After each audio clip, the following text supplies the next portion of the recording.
Hi, this is Dave Anderson of Helicool's Helipad. Today we're going to make some homemade rope with some homemade rope making machines. This is the main part of the rope making machine. It is built with a front wheel drive lawnmower tire, which means that it has a sun gear inside this tire, and the sun gear is basically a giant gear that little planetary gears revolve around. So each time that this gets turned, one crank, the planetary gears actually rotate 4 times, and this is the planetary gears that are on the sun gear, and this machine can actually handle up to twisting 4 double strings at the same time. So you'll see as I twist this one time, these actually go around 4 times. So this is just these are bushings, and this is a chain that I cut and welded on here, so something to hold the rope by. And what we added was some hinges, because you don't want to just let go of this handle, it will try to unwind. So you put the hinges down so that the tire can't go anywhere. So it's just some redneck ingenuity, but it works really well. You can stand on this one end here to hold it into place, because this does not move, and shows you the arrows which way to turn it. And so next we'll go to the shuttle. Alright, this is what I call the shuttle, and it has a couple of hooks, whether you want to hand crank, which this will actually be pulled forward, either hand crank, or if you got a really long rope, like what we've done before, 120 foot plus rope, you can hook a drill to this and go a whole lot faster. Because imagine cranking this over a 120 foot rope, your arm is about ready to fall off. So anyway, this is the shuttle, and as you twist the rope, it'll get tighter and tighter. So this is designed to just move forward as the rope is being made. You do have a little foothold here where you can apply a little bit of pressure as it moves forward. Maintaining the same tension on the rope is important.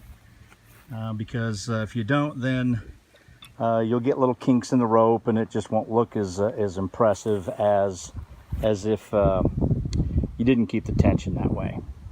So these are currently about 20 feet apart, and we're going to make some rope.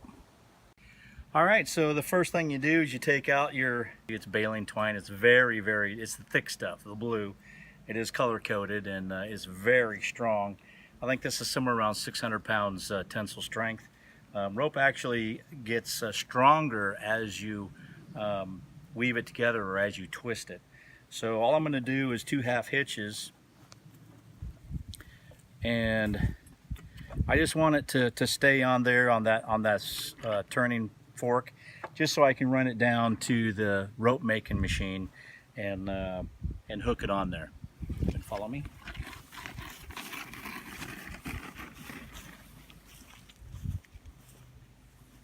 Okay, that's one strand.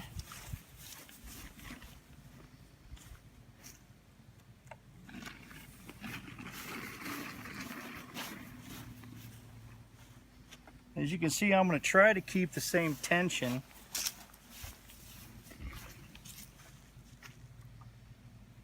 And this as I possibly can, so one isn't getting droopier or longer than the other one. Because if these don't have the same length in it, it'll kind of mess it up as well. So I'm going to make sure that they're about the same tension in all of them.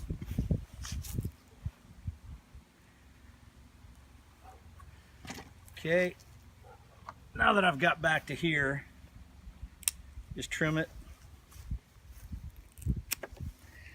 with my knife, and then I'm just going to wrap around this whole thing. You don't have to, it's just something that I do to to make sure it holds in place. That's really it. So as my son starts to turn this, obviously we'll have to pull those hinges out of the way, and he knows which way to turn it because it's written on there. Yeah. So he's going to start turning this. Go ahead. And these are going to start getting twisted slowly but surely. And what my other son is going to do is as this starts to twist up, he's going to not allow too much pressure to go on that shuttle, but he's going to allow it to kind of move forward as it gets tighter. You can see it just creeping along there, and the rope is still maintaining about the same tension. See that now that it's getting a little bit more twisted up, we want to go a little bit farther than that. And the man-made rope, the artificial rope, will not generally get all tangled up like sisal does. Sisal has little tendrils and it'll get tangled up, but you really don't have to worry about this man-made fiber too much.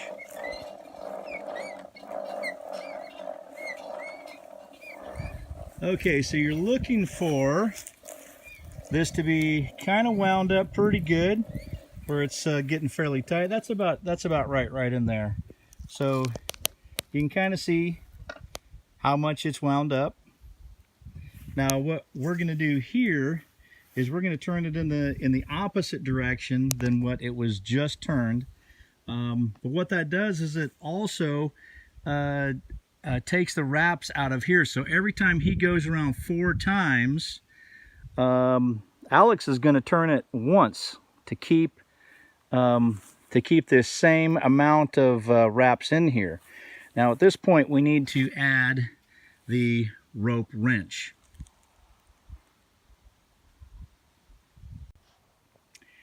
Okay, so we put the top in the top part of the rope wrench, and left and right in the left and right part of the rope wrench. We get the rope wrench back here, and then Zach's going to start twisting away here. He's going to allow this shuttle to move forward. About every 4 turns, Alex is going to make a turn. There you go. You can see the rope coming together.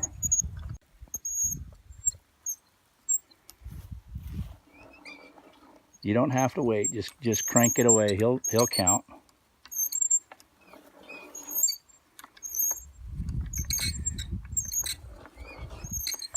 So you can see this blue is making some pretty beautiful rope here.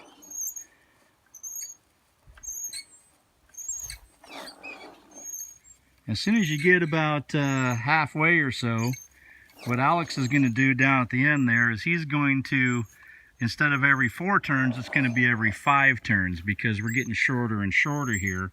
We're actually putting more turns into this this end of the rope, and we don't want it to get too tight. We want it about the same amount of turns all the way through.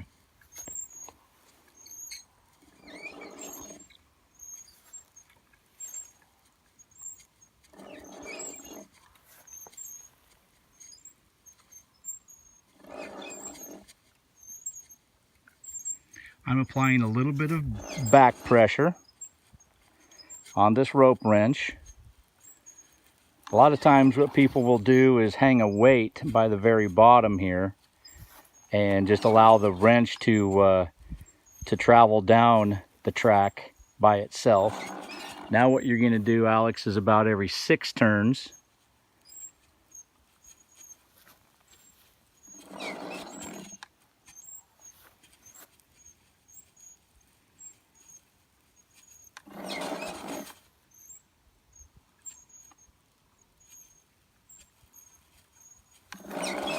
okay, you don't need to turn anymore, Alex. It's got plenty of wraps in it.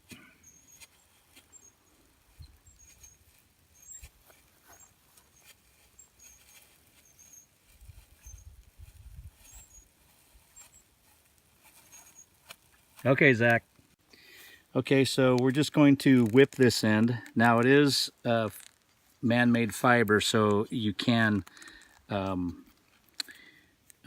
melt it. But this just makes it a little easier to get it off of here. Secures it right now. Later we'll fuse this together. And then we'll go down and do the other end.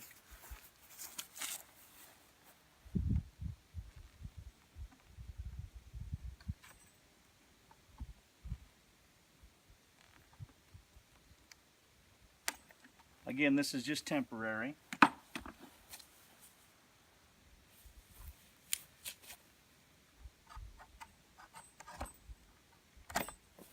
Okay, Zach, you want to hold on to that? Nice and tight. You don't want to allow it to unravel at this point. You need to set the rope.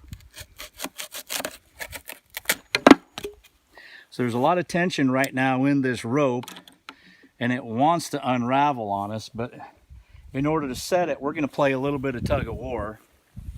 Ready? Pull, pull, pull, pull, pull hard. No, really, pull hard. Hard pull. Really hard, Zach. All right, good. Okay, so I'm going to drop my end. He's going to hold his.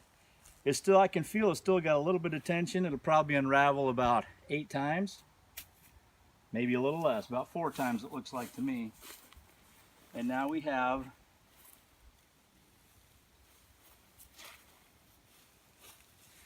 a completed rope. All right, this time we'll do a natural fiber. Now this is not sisal. It looks like a jute to me, but I happened to get a whole bunch of this stuff on at DRMO or Army Surplus. I got it for next to nothing. As a matter of fact, I think they gave it to me because they just didn't know what to do with it. But I'm going to do the same thing. This stuff, because it's natural fiber, will tend to stick to each other. But unlike sisal, it doesn't have a whole bunch of tendrils on it. When you have the tendrils on it, you're going to have to add an extra step, and that is to take a torch and burn those tendrils off. But this looks like it's a pretty soft material and should work out just fine. So we're going to do the same kind of step, tie it off here, and then run 3 strands down each side.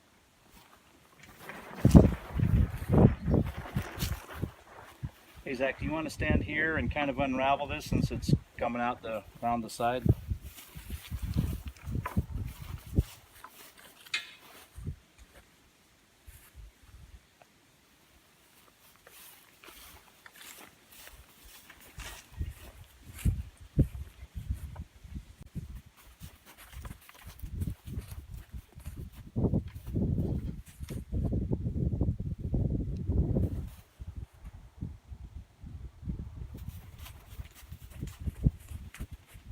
Don't pull it so tight. You need to get the tension the same. It looks like, you don't hold this way. Maybe if you set it like that, it might unravel a little easier.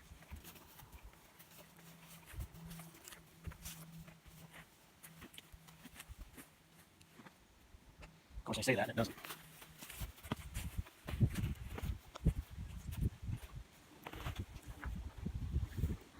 Okay, with this natural fiber, we're really going to have to watch it close because this stuff is going to want to twist up on itself very easily. So go ahead and start twisting there, Zach. So I'm just going to kind of hold it apart. Go ahead. If you see it twist up on itself, then you want to stop.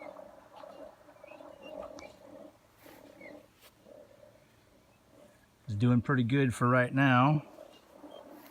You can build a little tree in the center here to kind of help hold it apart. Looks like it's doing okay for right now. Sisal would definitely be twisting up on this.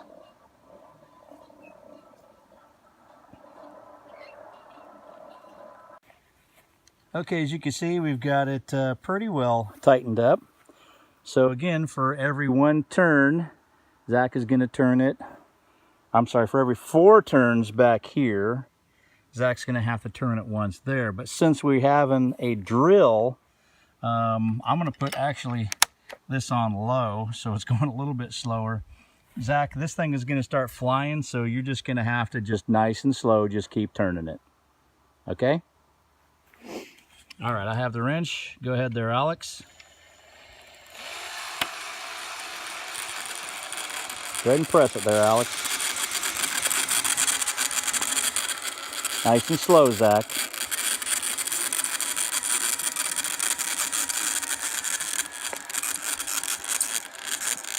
Nail it.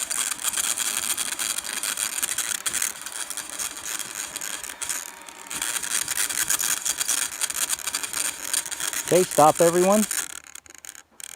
Go ahead and put that on high. Switch it over to high. Okay. And just see how fast we can make this rope. Go ahead and punch it.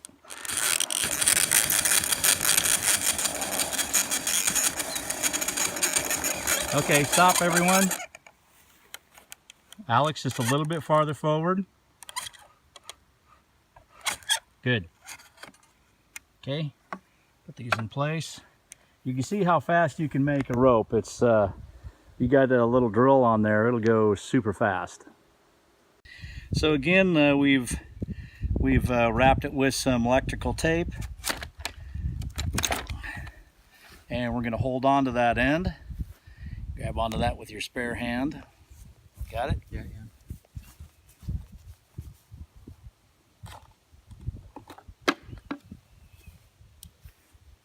Okay. And so with a natural rope, we're going to want to take the stress out of it a little bit different way. You can see by this thing, it's had a few ropes wrapped around it in its lifetime and got a little bit burnt here and there from going a little bit too fast. Now guys, take a little bit of slack. There we go. So what we're going to do here is Alex is going to hold on to it while he's filming, and then I'm going to run this way. Now by how much tension that Zach pulls will determine how much pressure I have to pull on this. Okay, so we've pulled on this a few times. We can feel a little bounce left in it. Zach's going to let the rope go, and I'm just going to rotate it up. And I can tell already this is very, very hard rope, and it gathers really nicely. A lot of times what they'll do before they allow the twist to come out is they will stake it down in a field and allow it to get rained on and some other things, and that is really what takes the tension or sets the rope into place. But this rope is not going to come apart because it is twisted against itself, and this material that we use, which I think is jute, really wants to grab onto the other fibers around it. So this has made a really good rope. There's 6 fibers in this. I don't know the tensile strength of the original rope that we used, but it's easily now 6 times what it was before. This is the first generation rope machine, and as you can see in there that it's basically, you got one large tire that was a push lawn mower, large rear tire, and then you just have 3 other regular front tires sandwiched in. So every time that you turn this, so you're still kind of using this as your sun gear, and these are the planetary gears, although sun gear is usually on the inside. This is just putting it on the outside. But obviously it does the same thing. There are no bushings in this. It's just drilled right on through. And as you turn it, each of the hooks move. And again, this is just a piece of link of chain that I cut out and that you can hook a rope to. This is a quite a bit larger machine, obviously, but it does the same thing, same concept. Just that when you're doing the rope wrench and the rope wrench is coming up close to this, you kind of have to stop way out here because, you know, the rope's putting a lot of tension on that rope wrench and you can't really get a whole lot closer than that. But other than that, that was first generation. A little bit easier build without the bushings. So that's how to make it work. All right, so we've made some natural fiber and some man-made fiber rope. I mean, this stuff looks like it's store-bought. Really and truly does. And this is the way, pretty much how they made it way back before modern technology and machines do it, although a lot of their machines do the same thing that the older ones did, and some of them still use the old machines to make rope. So you can do this at home pretty easy. Just get some parts that you might find at a junkyard and make yourself a rope machine. Then you can start making your own rope, which is pennies on the dollar of what you actually pay for this. Hey, thanks for watching. I'm Dave Anderson. Thank you for your support. If you don't mind, put down there a little like if you like it. And if you really love it, put down a comment or something that you would want to see. Or maybe if I made a mistake, you know, help me out. If I'm helping you out with this video, please go ahead and show your appreciation. Maybe subscribe or even hit the bell if you like these kinds of videos. Until next time, be safe and God bless.